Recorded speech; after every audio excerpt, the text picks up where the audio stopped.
Kandamandalakaram vyaptam yen characharam tatpadam darshidam yena tasmai Shri Gurave Namaha Ajnanatimirandasya jnananjanam shalakaya Chakshurmilitam yena tasmai Shri Gurave Namaha Guru Brahma, Guru Vishnu, Guru Deva Maheshwara Guru Sakshat Param Brahma Tasmai Shri Gurave Namaha.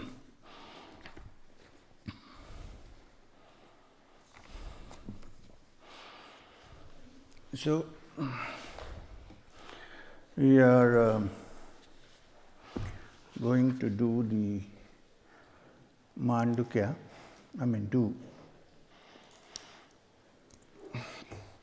If you understand by the end of it, then you won't come for any more retreats.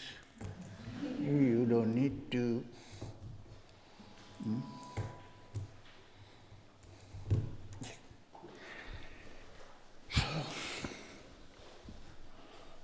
There will be no more questions. I'm joking.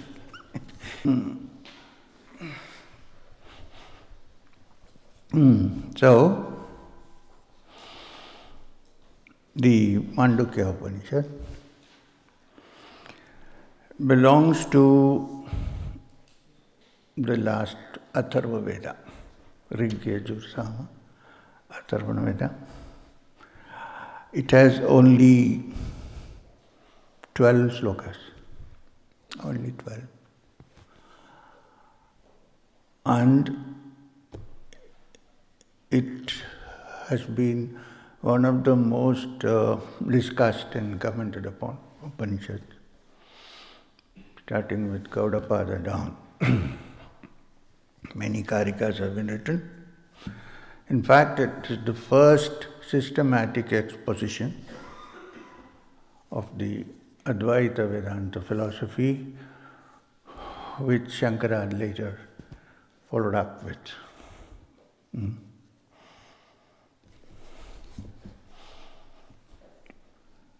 I do not belong to any school, Advaita, Dvaita, Vishishta, Advaita, so don't worry about that. I'm just stating a fact.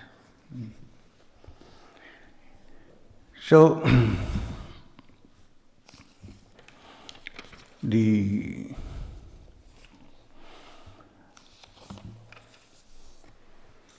invocation for Mandukya is Sahana Bhavatu, Sahano Bhunaktu, which we did before and explained. Tahaviryam Karavavahe Tejasvina Tamashtuma Vidvishava is invocation. Now the first sloka.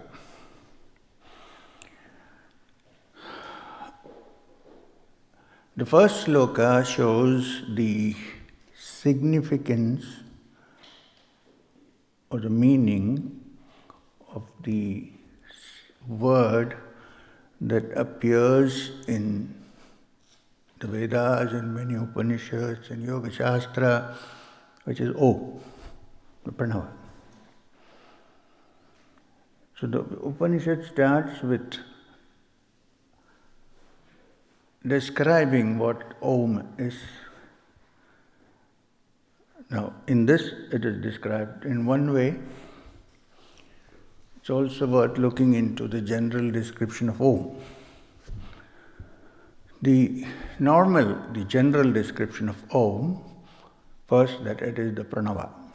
Pranava means that which gives energy to all other mantras, the life. And again splitting it into three parts, A, U, and Ma, which is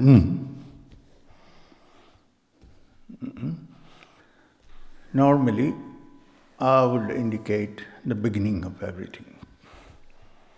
Beginning of thought, beginning of words, beginning of universe, beginning of everything. Why? Because it's the simplest syllable, A. Even a person who cannot speak can say A. It's also the commonest expression of most human beings. When there is pain and when there is pleasure, both. pleasure, ah. When there is pain, ah. Ah, so it's the beginning. And then the U.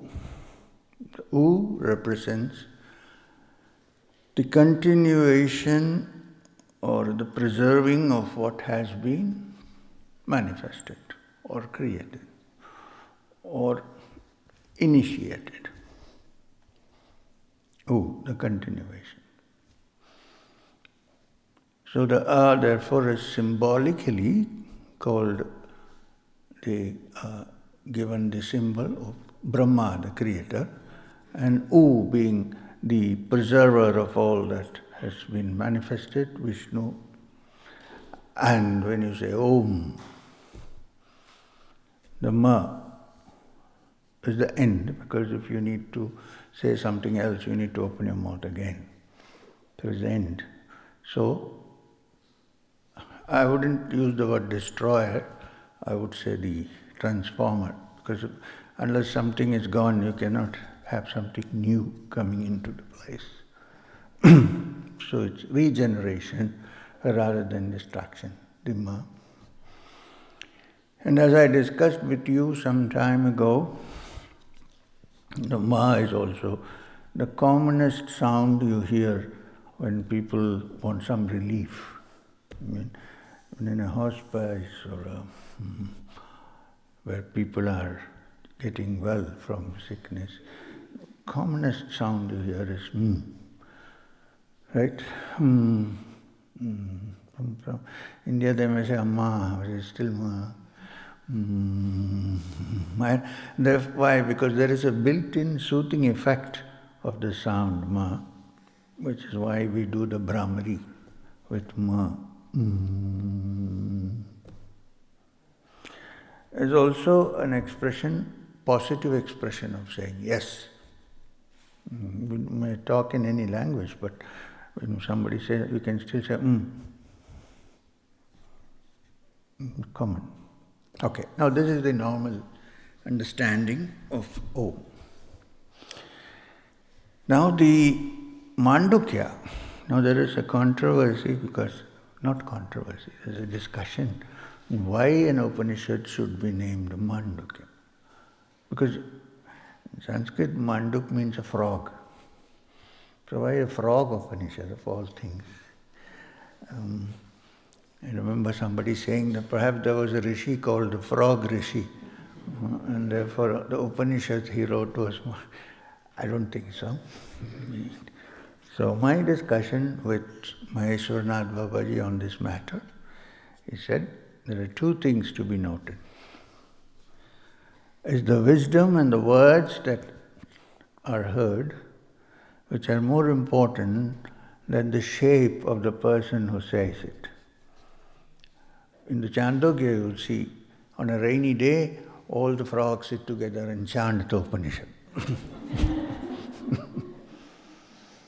And so, it doesn't matter who is saying it, what is the shape of the person who is saying it, what is said is more important. So you don't have to agree with the Upanishad because I am saying it and I am pleasing in shape, if I am. Suppose I looked horrible, still you should have understood the Upanishad. I mean, this horrible and good are very relative terms. What is good to somebody may be horrible to somebody else, right? They're very relative. So, which means it doesn't matter where it comes from, the most important thing is that it is true. One reason. The other reason is, among all the animals that we know, common things that we know, a frog is one thing which goes through what is called metamorphosis. In the beginning, it's a tadpole who hatches from the egg and is in the water. Can't survive on land. And then it grows up into a frog. And then the tail falls off. And then it can be on land, can jump onto our lap and allowed to be petted. How many of you would pet a frog? Okay. and it can also live in water happily, both.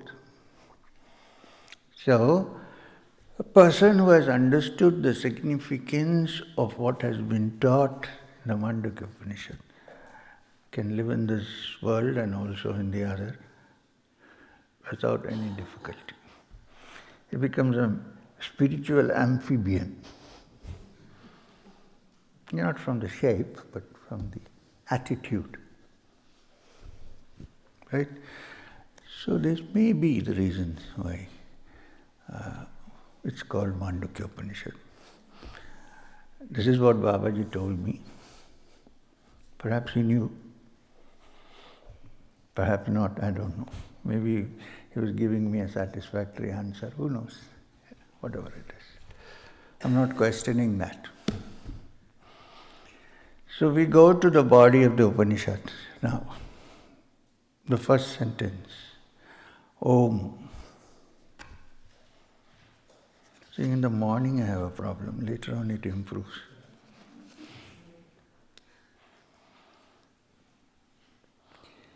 So, now you can hear me at the back? Nobody at the back. So.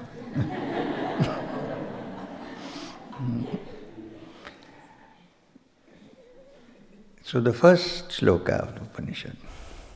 Om. Iti. Om is also part of the sentence. Om iti etat aksharam idam sarvam tasyo vyakhyanam.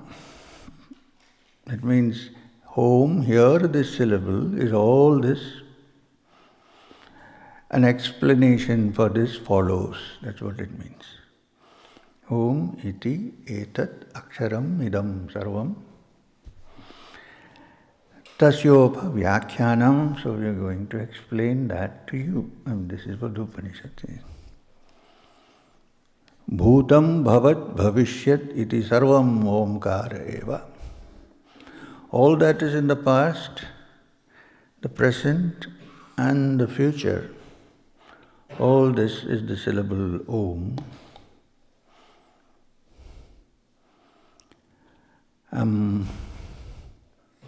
Yat chanyat trikalatitam tadapi omkara eva. Also, whatever else is there beyond the threefold time of past, present and future, that too is only the syllable Om.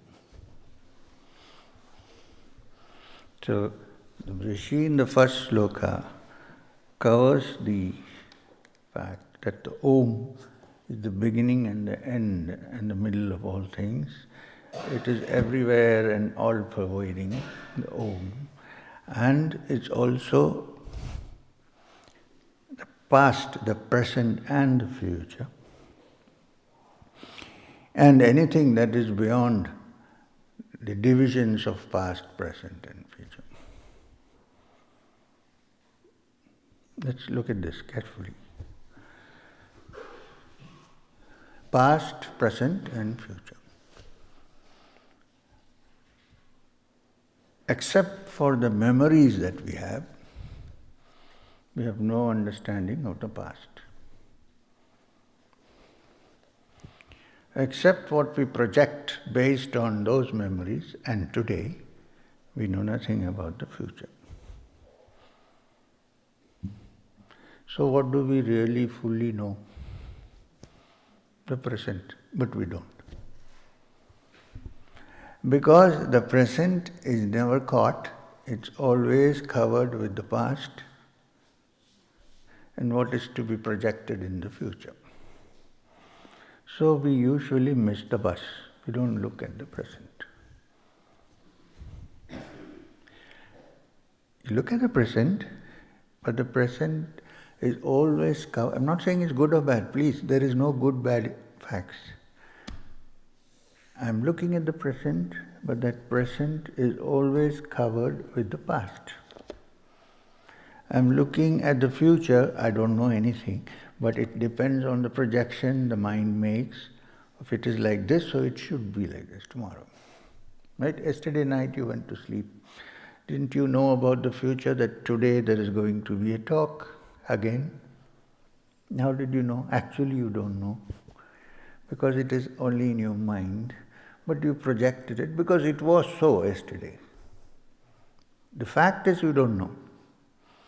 Now you're here, you won't say, oh, the future which I thought is, no, it is present now. It's not future.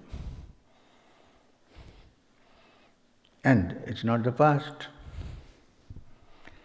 Look, I'm sitting here. Are you really looking at me? Maybe some are. As I am sitting here in the present, or are you looking at me with an image that you have formed, which is created by reading my autobiography, or the experiences you had with me yesterday,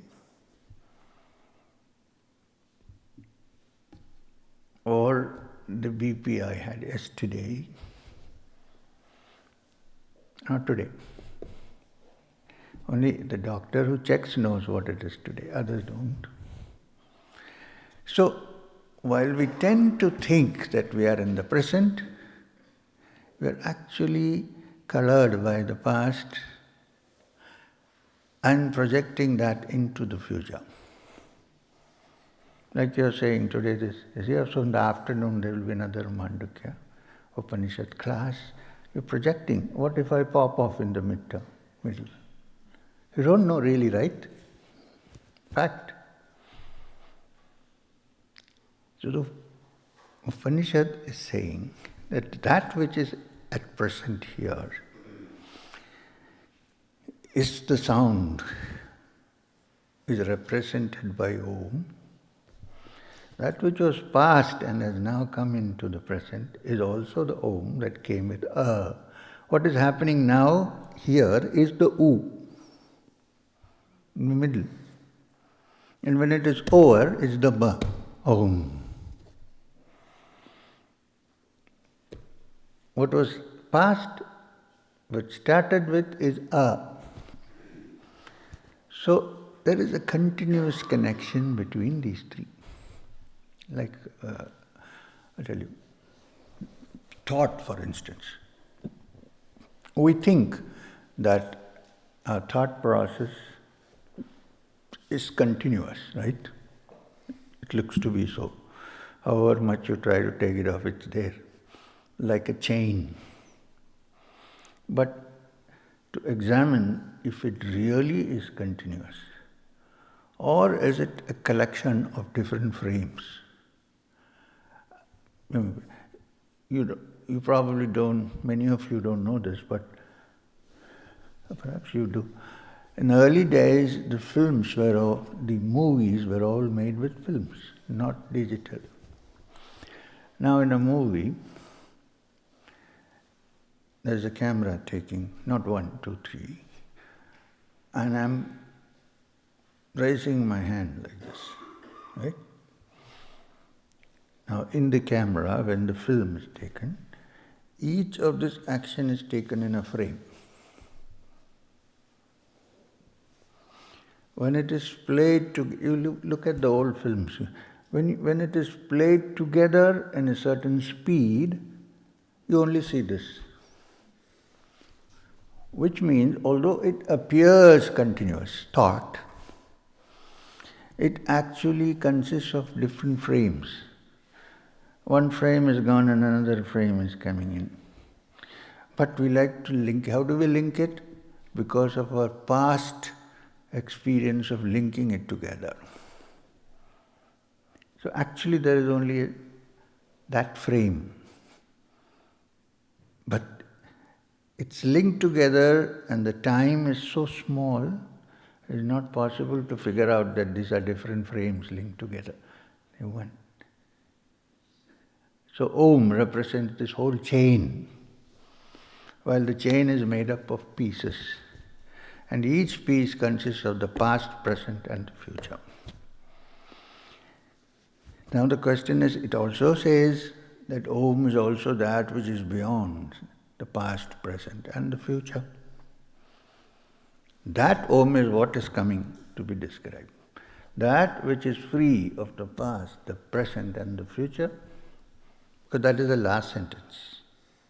Yachanya trikalatitam tad api omkaram eva, that omkar is also that which is beyond the trikalas. What are trikalas? Past, present and future. Right? Look, this Upanishad is not preaching anything, it's trying to make you understand something. It's not even saying be a good boy or a good girl. It's just saying, like, here are the facts, look at it. Okay. Second sloka. You know why I'm using the Upanishad? Because tomorrow you should know that it is in the Upanishad, it's not my own invention, right? And it is not new, it is 1,000 years old. Or more. Somebody else has also sat and looked into this, like you are and me are looking at it. So, the second part, second sloka, Sarvam hi yatad Brahma. All this is verily the Brahman. Why? Because all this is covered by the past, present and the future. And therefore all this is the Brahman. I am Atma Brahma, one of the Mahavakyas. This self is Brahman. When it is free of this past, present and future, the concept, then this self is also Brahman.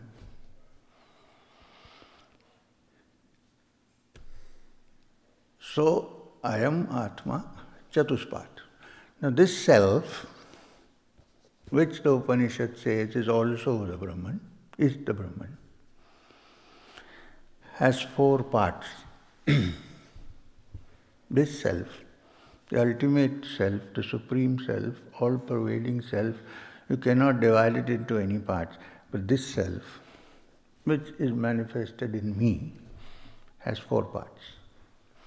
So the next attempt is to study the 4 parts. What are the 4 parts of this self, which is the Brahman, which is the Pranava, which is Om? Jagrata sthano bahish prajnaha saptanka ikonavimshati mukha stula bhug vaishvanara prathamapada. The first part. The first part of this self, represented by Om, is Vaishvanara, that means this universe, whose sphere of activity is the waking state. Jagrat, waking state, who cognizes external objects, who has 7 limbs and 18 mouths, and who enjoys the material objects. Now, this 18 mouths and 7 limbs, don't have to go into detail. It means the sense organs, the organs of the mind, the organs that are used to absorb and the organs that are used to excrete. All this is included in this, mouths and the limbs. And that state, which in Om is the first quarter, which is A, is the symbol of the Jagrita Avastha, the waking state. Now look, this waking state, which is the first part, A, is common to all human beings. No? You're not awake? So Jagrita, which means the waking state, is a common experience of all human beings because they experience the world of external objects. Right? This is the common experience of all human beings when they are awake, common to all. There is no human being who does not experience the waking state. And in the waking state, you recognize external objects. And this is simple. You could be from any part of the world, any age, any gender, still you stay awake at some point, right? There's nobody who is not awake. So waking is a common experience. And this is the first sound, Om. Now, Shankara in his commentary says, the essence of a part of Om is understood not merely in this waking state, but only when one is woken from the sleep of ignorance. Because even in this waking state, the sleep of ignorance is still around us, and therefore we are not really awake. When you are awake, then you get the inner significance of this the first, which is commonly represented in the waking state of all human beings. Now, I don't think this is difficult. We are all awake, huh? I hope so. I mean, not from ignorance, but at least we are not sleeping, right? This is the no. Swapnasthano antaprajnaha saptanga. Again, ikona vimshati mukhaha praviktabhuk taijaso divyata dvita padaha. The second part. What is the second part? It's called taijasa. Again, common to all human beings, whose sphere of activity is the dream state, who recognizes internal objects, not outside objects, who recognizes inner objects, and who also has all the sense organs that the physical body has, because you enjoy everything in the dream. Now, this is the U of Om. And it's called the Swapnavastha, dream state. When you say dream state, it's also referred to here as Taijasa, which means self-illumined. Because in the dream, your eyes are closed, you're in darkness, but everything you see in the dream is illumined. You see it as if in daylight. Oh, sometimes you can also dream of the night, but you can see it, right?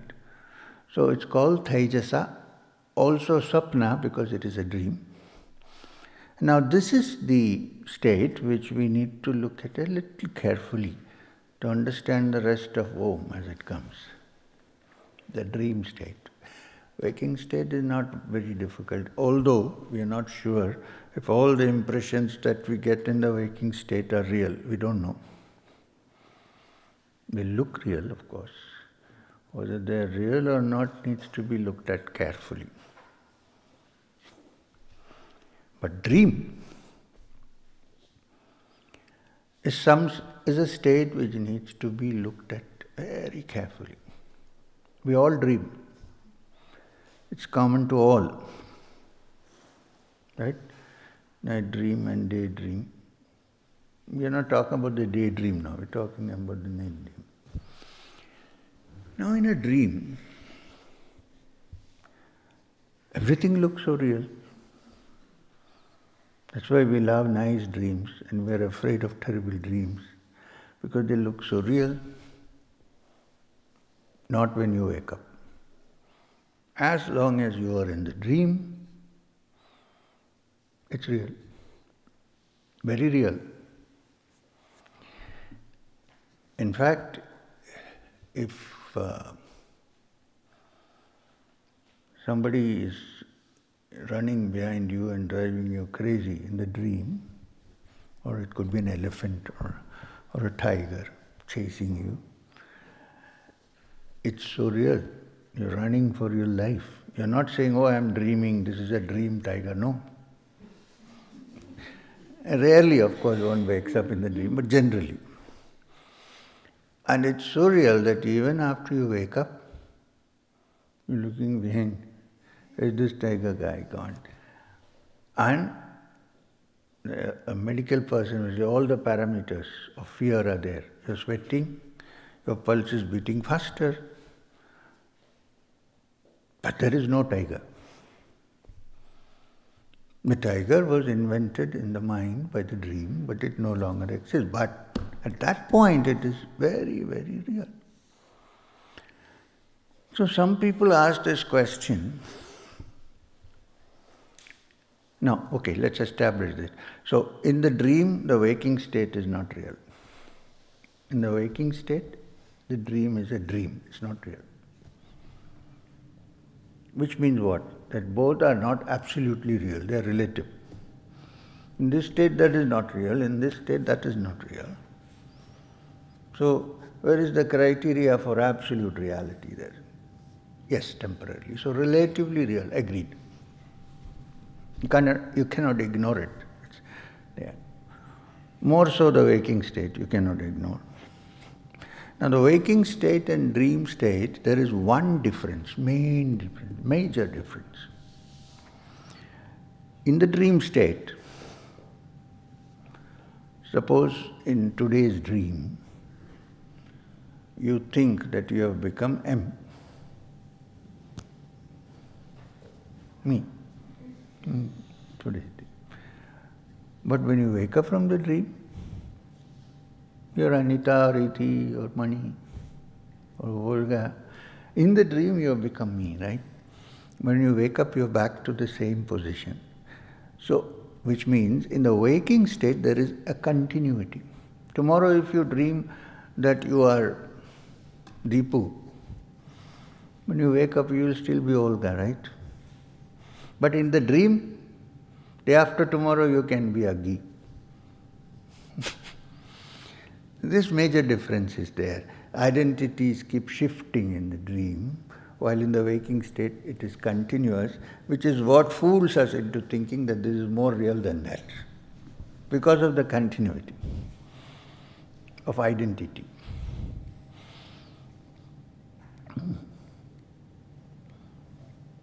You get what I'm trying to say? Okay. Now somebody said, since you will not believe anybody if you say while you're dreaming that you're dreaming. In the dream you might be arguing with somebody, you say, hey, you're dreaming, shut up.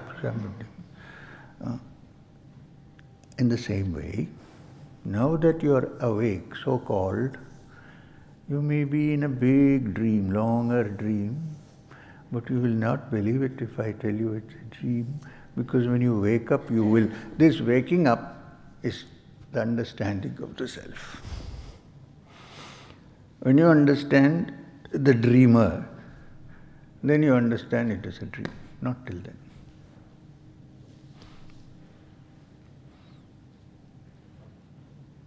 So, this is the dream state.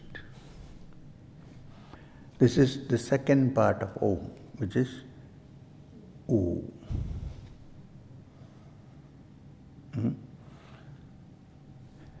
And we discussed the dream, right? Are we dreaming now? No. No. You won't believe it, of course. Because in this big dream, we are talking to each other. So I say, no, it can't be, I'm real. Maybe there is a state into which when you go, you say, oh yeah, it could be a long dream, maybe. Okay, leave it there.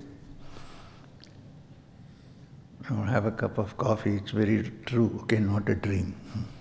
No. The fifth part of Om, yatra supto naham jana kamam kamayate na kamachana swapnam pashyati tat sushuptam Shushuptasthana ekibhutah prajnaghana ivanandamaya anandabhuk cheto mukha prajnastritiya pada. This state, the third part of Om, which ends with Om, represents the state of deep sleep, which again is common to all of us, all human beings. All these states are common. Waking is common. Dream is common. Sushupti, deep, dreamless sleep is also common, though rare. Common. What happens is the description of the deep sleep state. That is, when being fast asleep, there is no desire whatsoever. In deep sleep, not in dream. Dream there is desire, right? But in deep sleep, no. There is a desire to sleep forever. That is there. Very nice. So beautiful and so on. But there is no other external desire. The mind does not desire any desire, does not see any dream whatsoever. Deep sleep, third quarter, it's called prajna. Prajna meaning whose sphere of activity is prajna, which means just the state of deep sleep, which has become one. It's a mass of cognition, it's neither out nor in, but it certainly is full of thought and full of bliss. And how do you know that you are out of bliss, out of this deep sleep? When the first thought occurs. So the Upanishad says, whose face is thought. When you're deeply asleep, there's nothing. You're not desiring anything, you're not thinking anything. You seem to be absorbed in your innate, blissful, beautiful nothingness. And it's very blissful. Just think how many times you would have switched off the alarm and gone to sleep again. It's very tempting because it's the most blissful experience hitherto that human beings know of is deep sleep. There's no dream. You know why it is? The maximum medicine sold across the counter is how to sleep, to get you to sleep. People cannot sleep, and it's terrible if you can't sleep. Already the world is like this. Imagine a state when people can't sleep.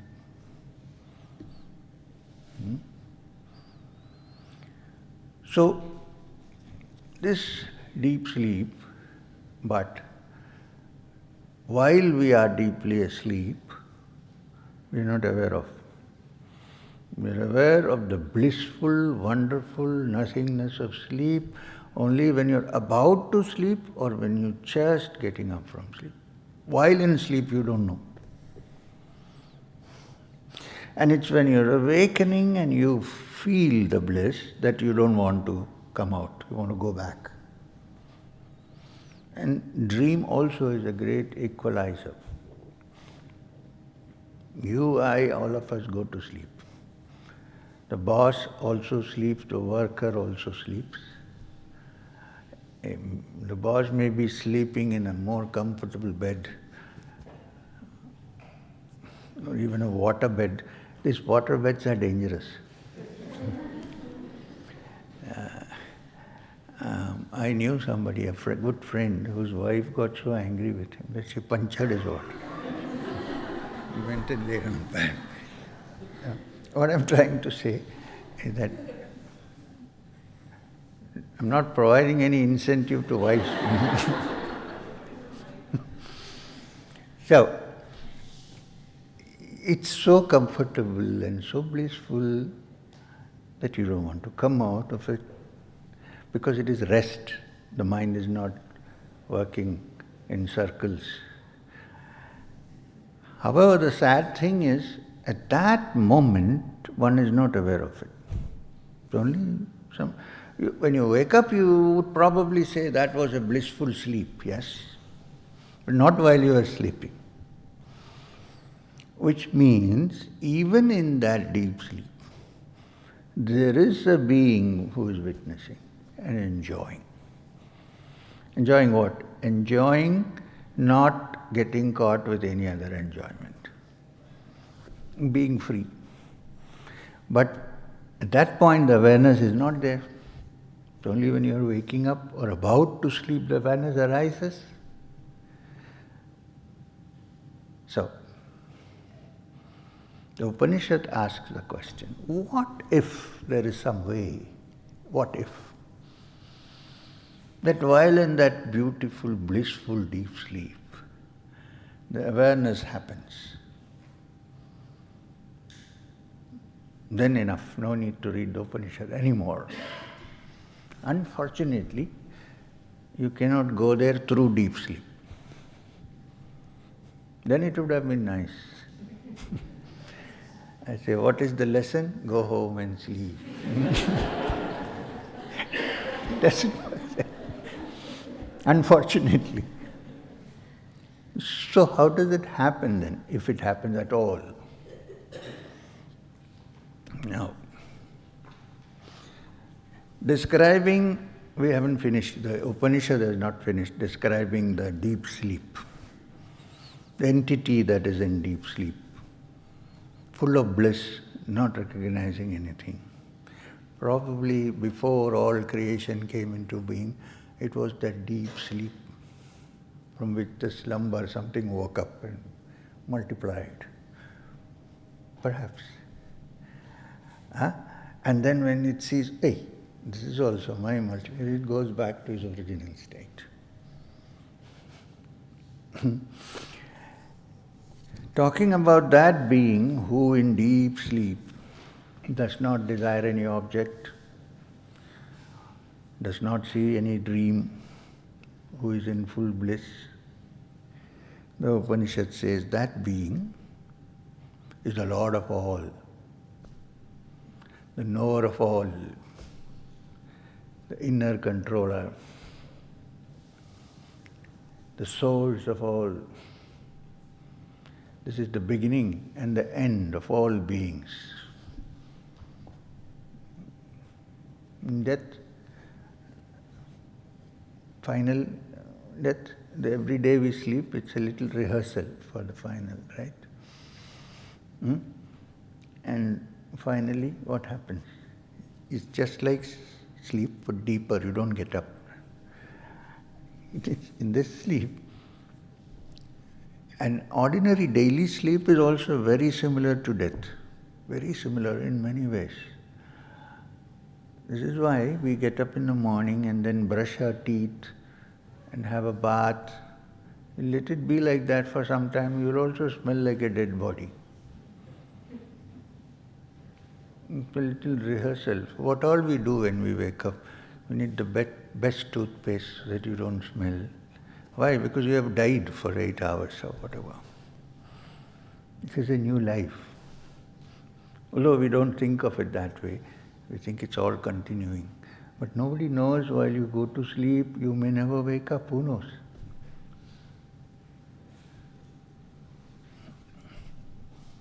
Keep some sleeping pills in handy, because you will listen to this and not be able to sleep. Maybe I won't get up.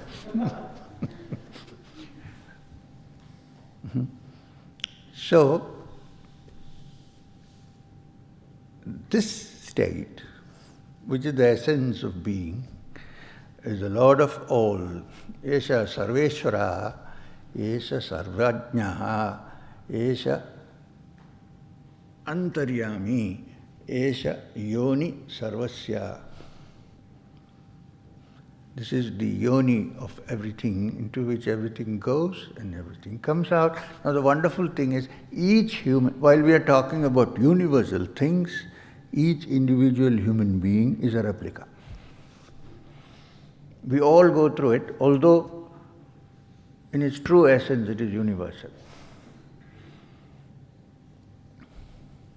Now this is the third part. Third or fourth? Third. Third. Third. Okay. Now, the fourth. Is there a fourth? We don't know of a fourth. We know only three. We know waking. We know dream. We know deep sleep. We don't know anything else, right? But the Upanishad says there is a fourth. Who is this fourth now? Yeah, but we have already discussed waking. We have already discussed dream. We already discussed deep sleep. Then where is the fourth? We don't know. The Upanishad says there is a fourth. And the fourth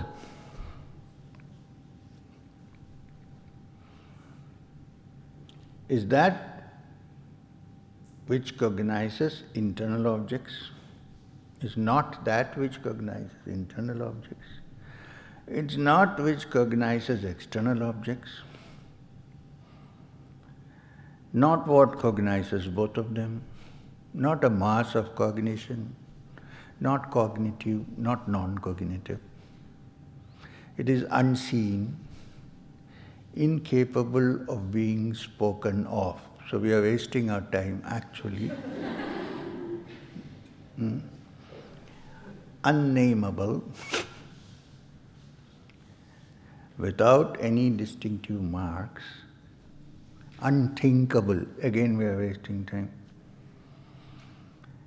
unnameable, the essence of the knowledge of oneself, that into which the entire world is resolved, the peaceful, the benign, the non-dual. Such, the Rishi is quick to add, such they think is the fourth kata. And that is he, the self. And that is to be known. Just now we were told it is unknowable.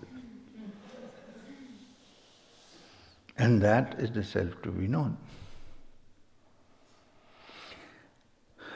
Which means, when all the instruments which we suppose to be those which take us to knowledge have stopped saying that we cannot go any further. You read the Kena Upanishad, the last part of the Kena Upanishad, the story of the Yaksha. All the gods, including Indra, the lord of the sense organs, is going to find out what that Yaksha is. They all come back defeated. When they come back defeated, somebody points out to them who it is or what it is. In the same way, when all mental acrobatics stop, when all the idea that we can find this, that, which we build up by our mind has all ended, there is total silence, one gives up. You may call it giving up or you may call it surrender, whichever way you want to call it. Then it is. And it is the essence of all being. Now, why all these examples are given? Because you can only teach through examples. You can't point it out. You can only say it is not this, it is not this, it is not. You can't say it is this. Why? Because one who is saying is also not this. So, the nearest semblance, and that state, the Upanishad says, is called Turiya. Now, is there some kind of, some example by which it can be kind of, at least mentally understood? Imagine a condition where in deep sleep, suddenly I am aware of it. Normally I am not. Then what happens? Then I see that there is nothing except that bliss, And there is no two, there is only one. So the question of who created what doesn't arise. There is no created. There is only... Somebody said nothing ever happened. It's like that. But unfortunately, it cannot be reached through sleep. Perhaps some people touch it during sleep. These are those who, finding all desires to be hollow, have abandoned them and are in quietness. When they go into deep sleep, they may wake up there and find Turiya. So, when in deep sleep I know it's difficult. I'm sorry, I'm trying my best. The Rishi is also trying his best here. After saying, I don't know how to make you understand. Na vidmo na vijanimo yathaitat anushishyat. How do I make you understand this? I don't understand, but I'm trying. If there was a way it could be put in a capsule and handed it over, I would have done that, free of charge. But it cannot. So, what they are trying to say here is that this is the self which is of the nature of the syllable Om. All the letters, the A, U and Ma, the past, present and the future, the waking, dream and deep sleep are essentially only some divisions of this one self which is indivisible.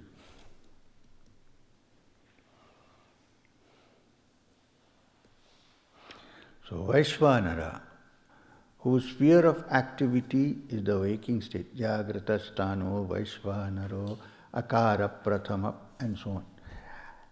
The first Akara of Om, which is the Vaishvanara, which means the world, whose sphere of activity is the waking state, in the letter A.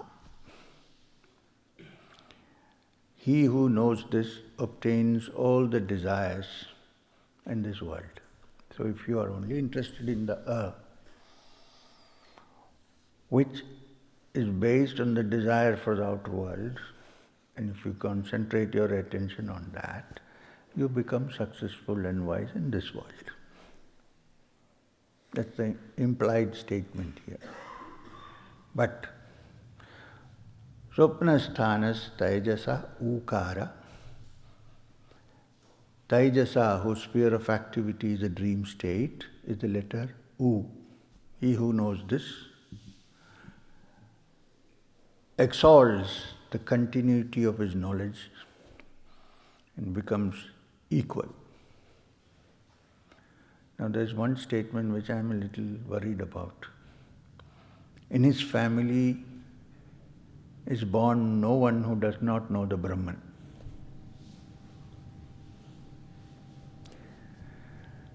Okay, let's keep it here for a while and go to something very similar but related to this. You know, for human beings, after food and shelter,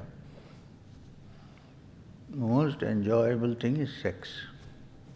Right? Can we say that, or is it banned, censored? After, if you get good food and if you have a place to have a house and so on, then the next step is usually a desire for sex, which is why people who want to control it start fasting and starving and so on. It's connected very closely to your tongue and your taste, your food.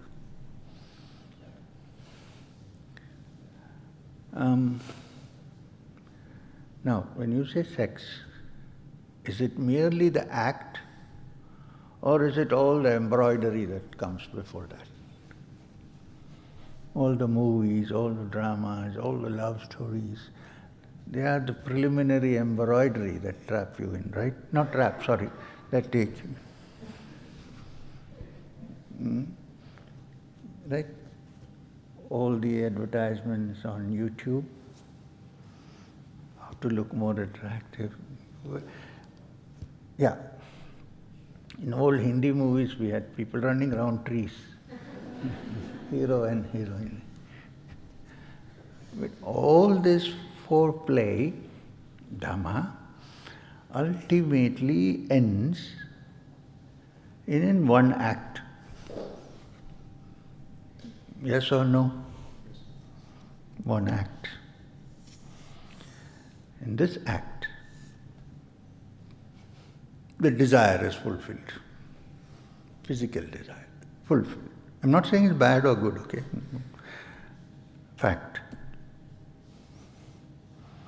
So, once it's fulfilled, after a while all the other defects come in to your view. Till then you can't see any defect in anybody between the two. All are good. Once that satisfaction has happened, then slowly you begin to find some defects also. Because what you intended has happened. And the body is completely relaxed. And I wouldn't say tired, but enjoying. Also, in that split second, when something happens, that split second, the human mind cannot even think. It doesn't even know who one is or where one is in that ecstasy. You cannot even think. Split second maybe, which is why it's so enjoyable. Why? Even though for the preparation and so on, the mind came into play, actual fulfillment of it in that split second, there is no imagining, there is no thought, one is free of thought, one is enjoying the bliss. Which is why everybody wants it. Because for a split second you are free of yourself. You have given yourself up. Because you have given yourself up, you are enjoying.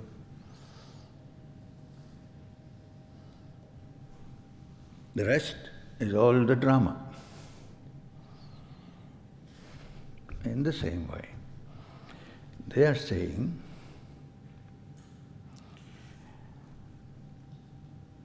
Turiya is the essence of the self, where there is no thought, there is no this and that, there are no two things. What about sexual union? There are two people, but in the end there is only one for a split second. Together, right?